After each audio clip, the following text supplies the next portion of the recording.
here's your WNEM TV5 news update. Good evening, everyone. I'm David Custer. We have new information as detectives identify a man killed in a weekend shooting.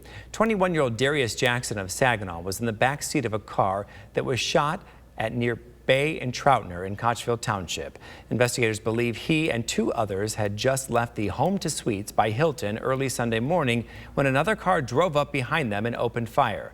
Detectives found several bullet casings after they received a call from Covenant where the victims had gone. The driver was grazed by a bullet. The other passenger was not hurt. 3 cases of a potentially deadly mosquito-borne disease identified in mid-Michigan.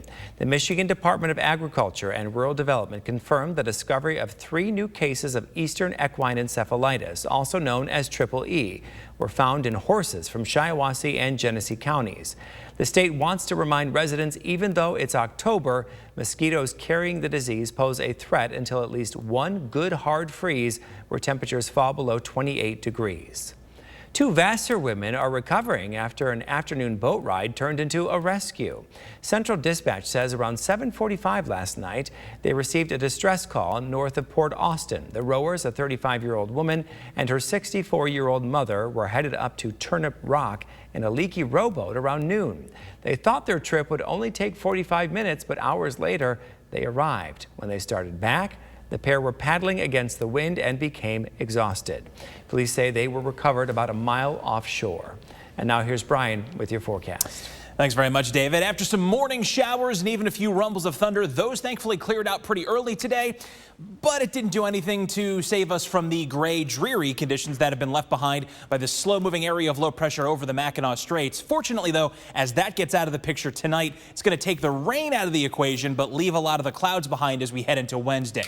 Either way, though, we're going to get at least one dry day now for the middle of the week. Before then, a new storm system out over the Rockies tonight, sitting right over Denver, emerges off of the mountains and heads in toward the state as we head into the second half of our Thursday. I should say our Wednesday night, I should say, into the first part of our Thursday, bringing us that next bout of showers. Hour-by-hour forecast heading into the overnight period. Still some lingering hints of some spotty drizzle here and there, but as the night goes on, they will tend to become less and less numerous as we head toward daybreak.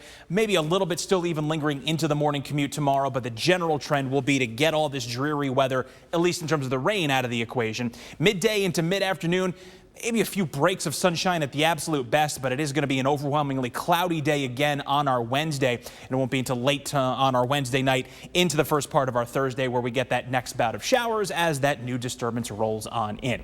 Other thing that's not changing to any real appreciable degree, the above average warmth. Lows again in the upper 50s tonight when they should be falling way down into the low 40s. Mostly cloudy skies with some spotty drizzle. And we keep it above average again for tomorrow. 70 degrees the high, so at least a warm day to go along with the mostly cloudy skies. Lighter southwest winds 5 to 10 miles per hour. And then the first Warn 5 7-day forecast. 73 for Thursday with leftover morning showers, then a dry afternoon. Showers return. Looks like unfortunately timed with our Friday night football games. 68 degrees will be the high to round out the work week.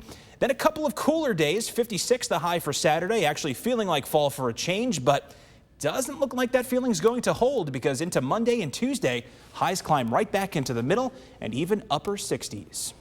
Remember to tune into WNEM TV5 on air and online 24/7 for the latest news, weather, and information.